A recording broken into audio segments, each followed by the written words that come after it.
What is going on, guys? So it's been like a week and a half since I recorded any videos. A lot has happened, but yeah, take a beautiful moment. I'm in St. George, Utah. Canyon wall there is pretty awesome looking right now with the sun as it goes down. So I think where I left off, I was headed to Gillette, Wyoming, with those 4 construction boxes that were weighing right around 12,000 pounds. I got those kicked off and had a hell of a time getting out of Gillette, Wyoming. There's not much freight, obviously, going to a lot of these smaller states. Have a lot of import, but not anything exporting, especially for Hotshot. So yeah, sat there, literally got there, truck was on E, had no money, especially with this late start with Landstar holding me back there a little bit through the orientation process. I've been playing catch up with bills. So got there waiting for another load so I could book it, use that, advance the 30%, get some fuel in the truck, and yeah, so spent 7 hours, a good 7 hours looking for a load. Ironically, another Landstar Hotshot driver. He had a 2018 Ram and 40-foot Big Tex trailer, and he couldn't find freight either. So both of us ended up spending, like I said, 6.5, 7 hours trying to book some freight, and we finally did. Later in the afternoon, paid right around $4,000, and it was actually $4,100. But we got out of there. Bad news is, it had a deadhead 965 miles. We went from Gillette, Wyoming, all the way to Oregon, Illinois, and that's a about 15-hour drive. So super crappy, super crappy. But we did get freight, and both of us got the same load, same thing, going to the same place. So we picked up in Oregon, Illinois, and like I said, I'm in St. George, Utah right now, and tomorrow I'll be down in Escondido, California.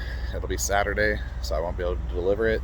So I'll get my 34-hour reset in down there, and be able to deliver this bad boy by 7:30 on Monday, which I was looking at freight tonight, hoping I could book something out.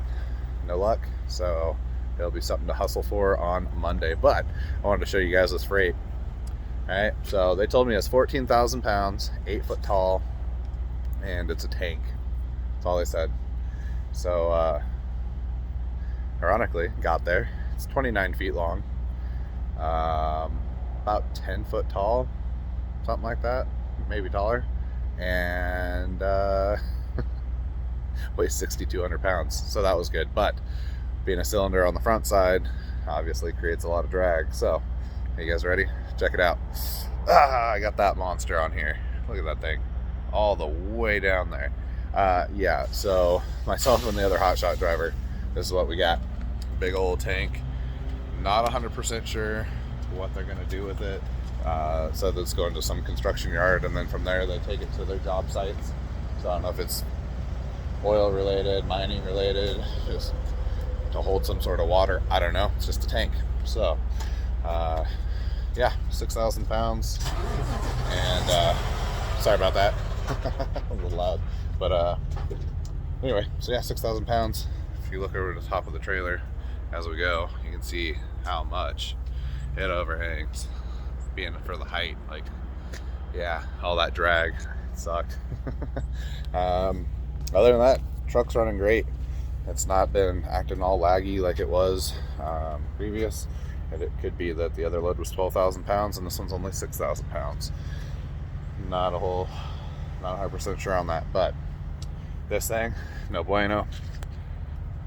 So the upfitter sent me a new one. I got it replaced because, if you guys remember videos back, that pump went out after we moved our business partner from Idaho up to Wisconsin. It was the second load of diesel out of it, and it burnt up.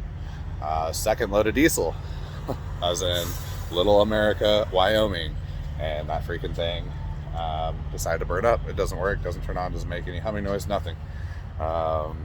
Made sure, I mean, It's all exposed right now, but I had it wrapped up nice. You can see the wiring and everything here. That's a different style pump than the last one. The other one, all the stuff was tucked internally. This one I had completely individually wrapped, wire nutted, so they wouldn't have made contact with each other. Then electrical taped it up, folded it forward. So yeah, I don't know what's going on. Evan over at Peterson Dodge Ram there in Nampa, he's taking care of it. He got a hold of the upfitters. They want to get the truck in, do like a day or two diagnostic on it, see what the heck's going on, and then from there I'm gonna try and get away from the pump and have them just gravity feed that tank into my 52-gallon tank that's on the rear end here. Because yeah, I've been toting around an extra 85 gallons worth of diesel, so that on top of the freight weight, not needed. It's like another 700-800 pounds roughly. So yeah, outside of that, trailer has been phenomenal. Have not had any real issues.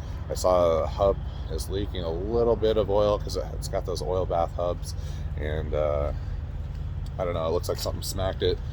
It didn't curb it or anything, but something may be in the road on this bottom side. I don't know if you guys can see up underneath there or not, but down on this back side, it's kind of flattened on that. It's due for a service. I like to change the oil out on that stuff about every 15,000 miles. Same with the truck, it's getting an oil change, so I'm going to do it all at once.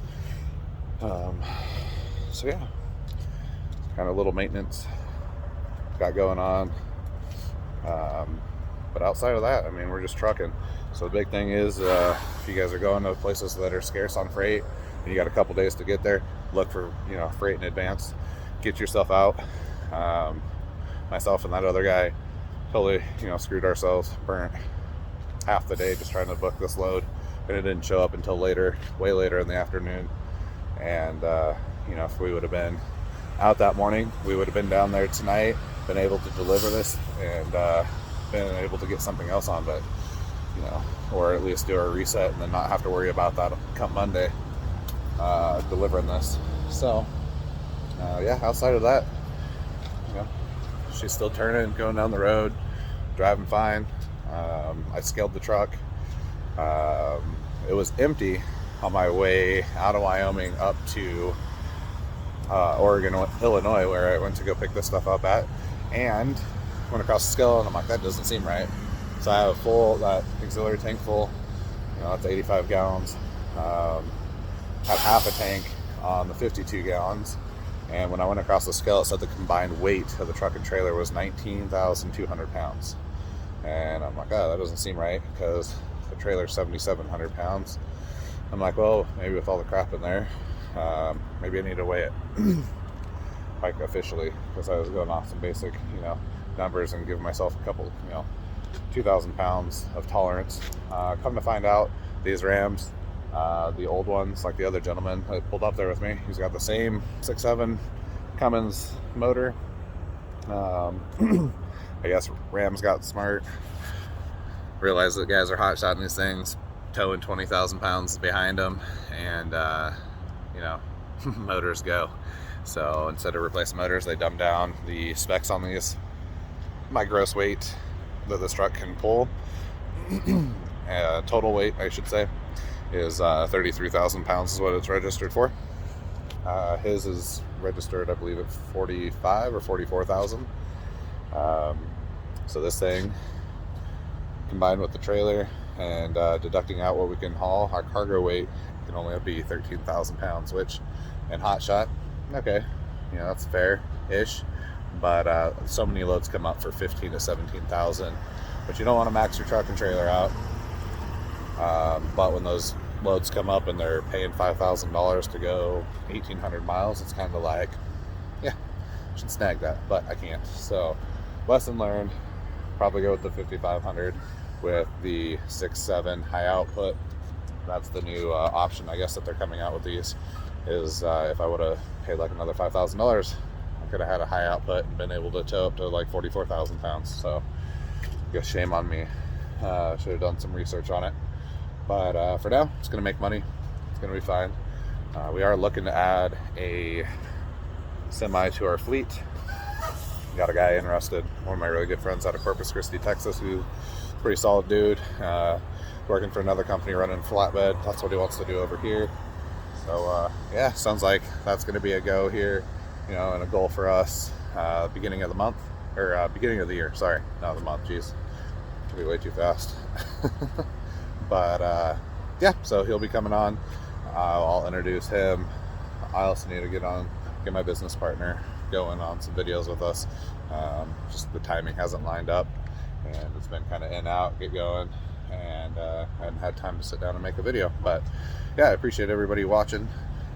Stay tuned. Like I said, tomorrow I'll get down to Escondido and be my 34-hour reset. So not a whole lot of exciting stuff going to happen over the weekend. Might go jogging, get some exercise in. God knows I could use it. But yeah, if any of you guys have any questions, feel free to reach out.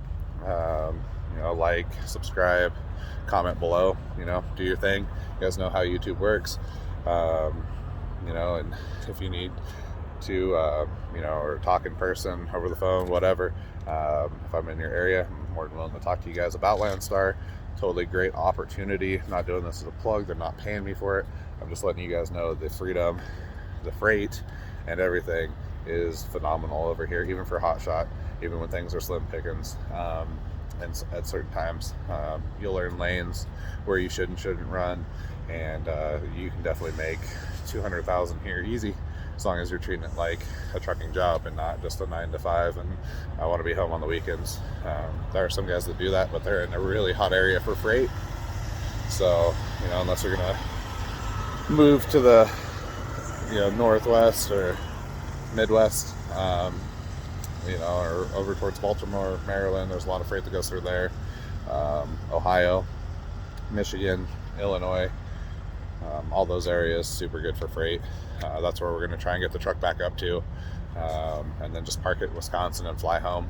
I think that's going to be our goal, just because there's so much freight. There's no reason coming back down, to Idaho where there's nothing for us. Different story when we bring on the flatbed, because the flatbed will, the tractor trailer that will actually have freight go through there. I'm looking on the load board right now, and you can pretty much get in and out anywhere with those. It's just depending on how big of a load you want to pick up and take and do all this stuff. So yeah, definitely, like I said, if you guys have any questions, comments, however, leave them down below, and I'll do my best to get back to you guys. So lots of time this weekend. But thanks for watching. Have a good day.